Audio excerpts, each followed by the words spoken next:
Recently, Hershey Canada announced that it was discontinuing a beloved confection known as the Cherry Blossom. Yet another piece of our childhood relegated to sweet memory. I'm Larry Fedoruk, and this is Later That Same Life. On each episode of my weekly podcast, a different topic, discussion, or story from our lives. Season 15, Chapter 10. Goodbye. Cherry Blossom. Officially, the cherry blossom is known as a chocolate confection. In Canada, we would find it among the chocolate bars. Kit Kat, O. Henry, Coffee Crisp, Cherry Blossom. In America, they call chocolate bars candy bars. In the U.S., a third grader might lace up his sneakers and run to the store for a candy bar and a soda. In Canada, a kid in grade 3 would put on his runners to go get a chocolate bar and a pop. You know, the Americans, they never did learn proper English. I do prefer the term chocolate bar. It is more accurately descriptive. But it's difficult to call Cherry Blossom a chocolate bar.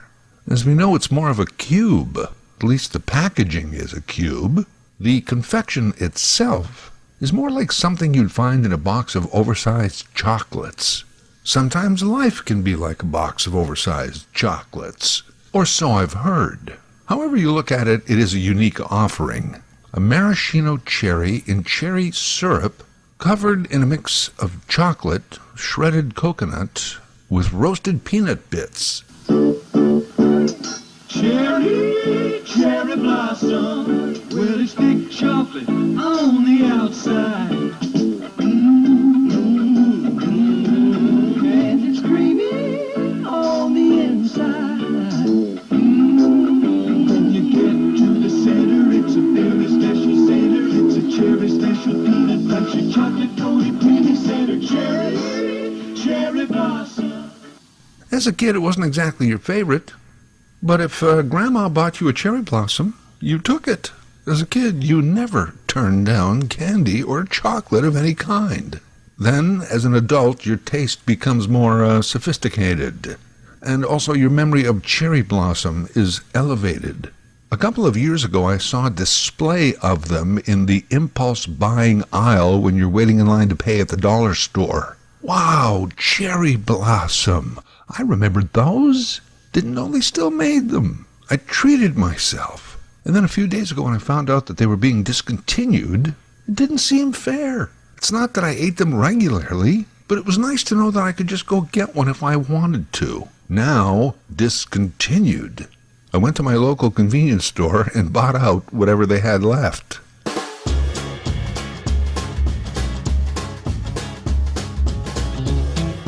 Upon closer inspection, I was surprised to learn that the Lowney's logo was still on the Cherry Blossom box. After all, it was Hershey's Canada that announced the discontinuation of them. Yes, there was a Lowney, Walter M. Lowney, who, by the way, manufactured the Cherry Blossom since the 1890s. Lowney's was founded in Boston, but had a huge Canadian division. They had the Cherry Blossom, the O. Henry bar, glossettes, peanuts and raisins. Oh, and by the way, in 1951, Lowney trademarked the name Bridge Mixture. So they discontinued the Cherry Blossom, but they still make Bridge Mixture. I suppose, what are all those people playing bridge supposed to snack on? The brief corporate story is that Lowney's were acquired by Standard Brands in 1968, eventually sold to Hershey in 1987. And now in 2025, this corporate Hershey decision to discontinue the treat after about 130 years. The awesome Cherry Blossom. Hershey Canada is headquartered in Mississauga, Ontario. Cherry Blossoms are made either up the road in Smiths Falls or in Montreal.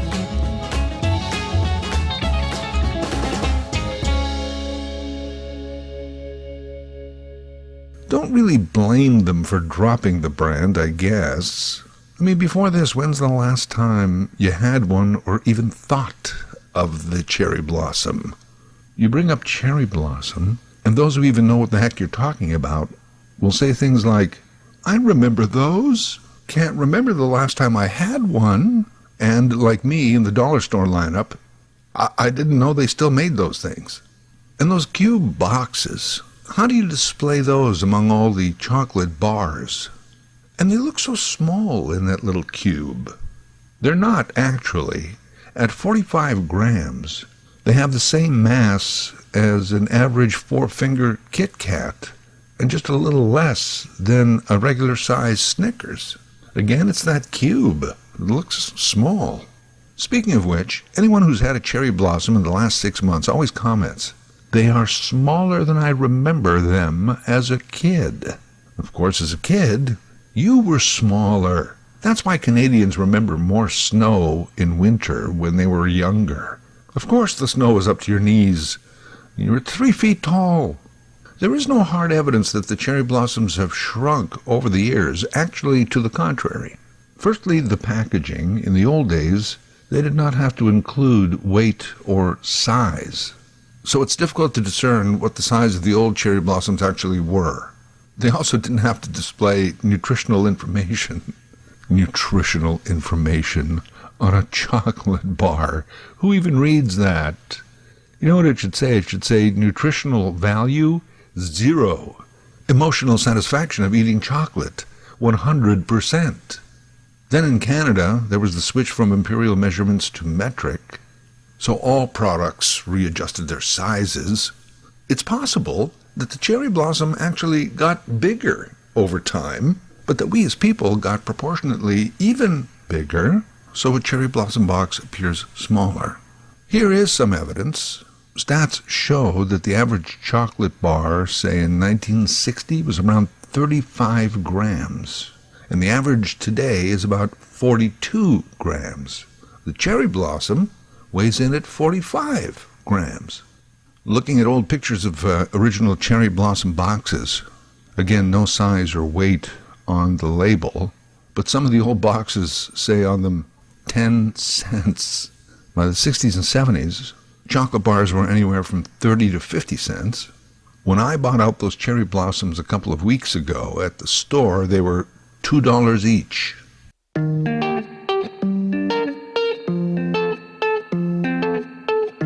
While the cost of everything has gone up considerably over the last few years, there are certain things that are trigger items. What I mean by that is you're generally aware of inflation, but when you're out shopping, there's always an item or three that really triggers the realization, wow, that is way more expensive than it used to be. Paper products are like that, right? It's a 300 to 400% price hike. It used to be $3.99 or an 8-pack roll of toilet paper. Less if it was on sale. Now it's usually around $10.99. Why? That is way beyond average inflation numbers. At my Metro one day, they had 8-roll packs on for $8.99. And then underneath the price it said, save $3. Save $3? You have the audacity to try and fool me and tell me that I'm saving money at this price? Too bad we don't use paper money as much as we used to, because I think it would be cheaper to wipe my ass with that. But I digress. Plus I'm sounding like my father. Chocolate is one of those trigger items, especially noticed over the recent holidays when you're looking to put a little chocolate treat under the tree. How much for that box of pot of gold? What? Am I buying actual gold? Hey, and check the Valentine's chocolate aisle right now. You can't afford to be in love.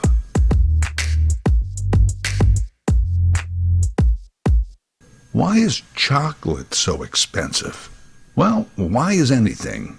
But here's a few handy chocolate candy facts.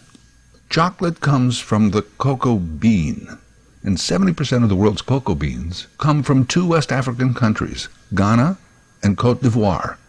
And get this, there are over 2 million small farms in those West African countries growing the cocoa bean. They have the right soil and the necessary hot and humid climate. The other 30% of chocolate comes from nearby Cameroon, plus across the ocean from Brazil, Ecuador, Peru, and some in Mexico. Worldwide, the chocolate industry is worth well over $100 billion a year. Chocolate, cocoa beans, face the same challenges as any other agricultural endeavor, especially one that's so concentrated to a particular area: climate and climate change. Extreme weather is devastating us in a number of ways. And when cocoa farms in the equatorial zones get hit with drought or storms or one after the other, there's fewer beans, less supply, demand does not change, prices go up. And contrary to a great portion of public opinion, chocolate is not a food group. So it's not like we actually need it. We just want it. We love it. Demand stays the same. And by the way, this takes us back to the original subject here, the cherry blossom. When cocoa prices go up, it is more expensive for companies like Hershey Canada to do business. Ergo, they can only afford to keep making their top sellers. If you're not pulling your weight, you're discontinued. Sorry, cherry blossom. Of course, this doesn't explain bridge mixture, does it?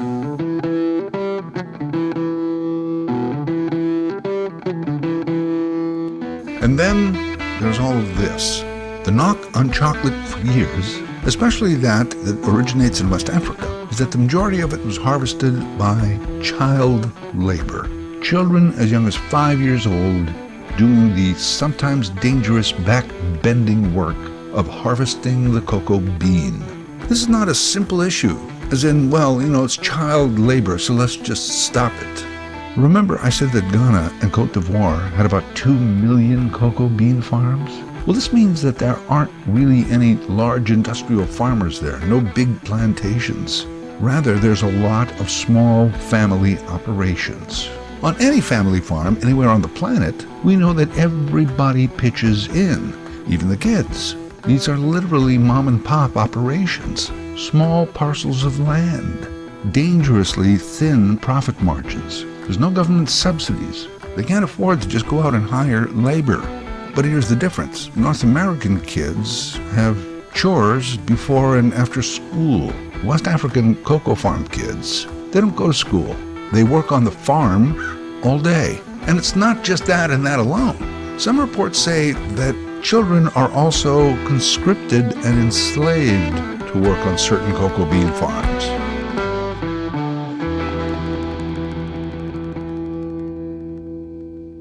A few years ago, thanks to a whistleblower, the large chocolate producers were confronted with this bit of information. They vowed to put some money back into those communities where the cocoa supply came from, invest in local schools, help build some schools, send school supplies. And they promised not to buy cocoa from farms that used children as labor at the expense of their education. A follow-up, a few years later, showed that, let's call them Big Chocolate, did very little in this regard. They did just enough to quell the world's moral outrage. They waited for the story to go away, as it were, and then they were back to their old ways. In the fall of 2001, the world's top chocolate makers signed on to something called the Harkin-Engel Protocol, named after the 2 U.S. politicians who spearheaded the initiative, also known as the Cocoa Protocol, where these confection giants vowed to help eradicate child labor in their industry. Well, they missed the deadline they set for themselves of 2005, so it was extended to 2008, which they also missed, as they did a number of other extensions in 2010, 2015, and 2020, with little hope they'll meet this new deadline of 2025. Organizations popped up to ensure that cocoa beans were ethically sourced. They had labels on some products that guaranteed as much, made the consumer feel better about buying that chocolate bar. Guess what? Most of those organizations were founded by the chocolate manufacturers themselves, and they did little, if anything, to actually prove ethical sourcing. They just put a label on a candy bar. There's many words for what they did, but one of my favorites is lying. They lied. One thing they could have done is pay a fairer price to the farmer. Because imagine just telling a cocoa family farmer that they cannot use their kids to work on the farm.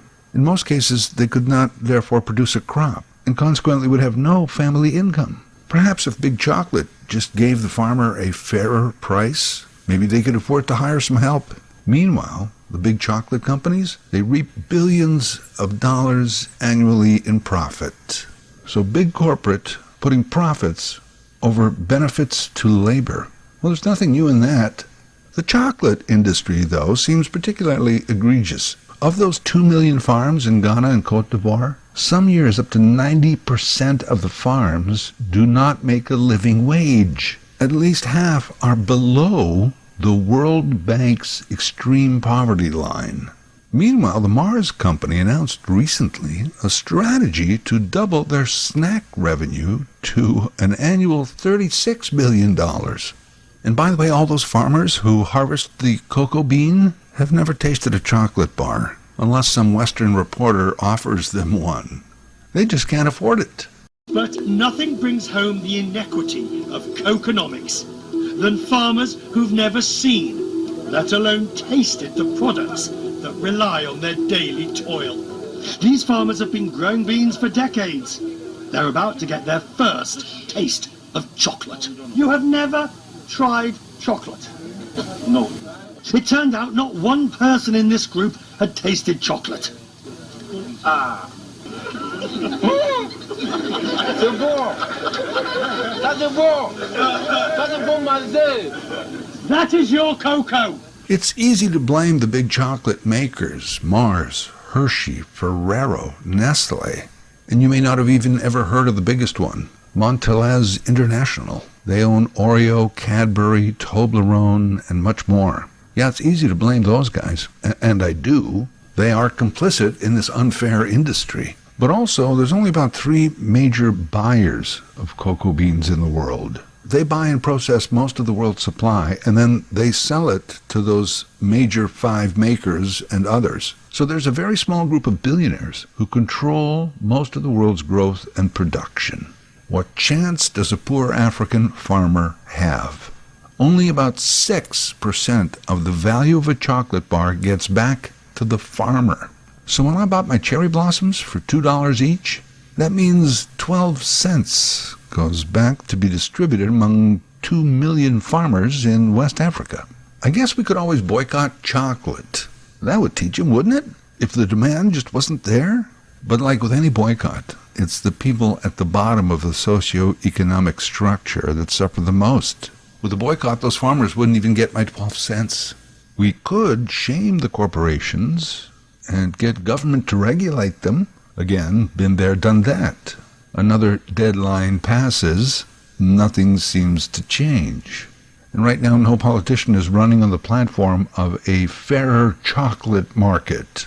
Politicians in Ghana and Cote d'Ivoire did introduce legislation for market fair minimums for bags of beans, but no one really followed it, and it's not enforced.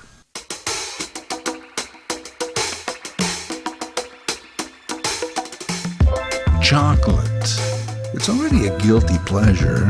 I guess you didn't need me to introduce even more guilt in consuming this ill-gotten treat. You know, this was supposed to be a simple farewell to the cherry blossom. When I was 6 years old, I could do some chores around the house and yard, and I'd get some money, run down to the store and buy a chocolate bar. I didn't realize at the time that halfway around the world there was another 6-year-old who worked all day on a cocoa bean farm just to make that possible.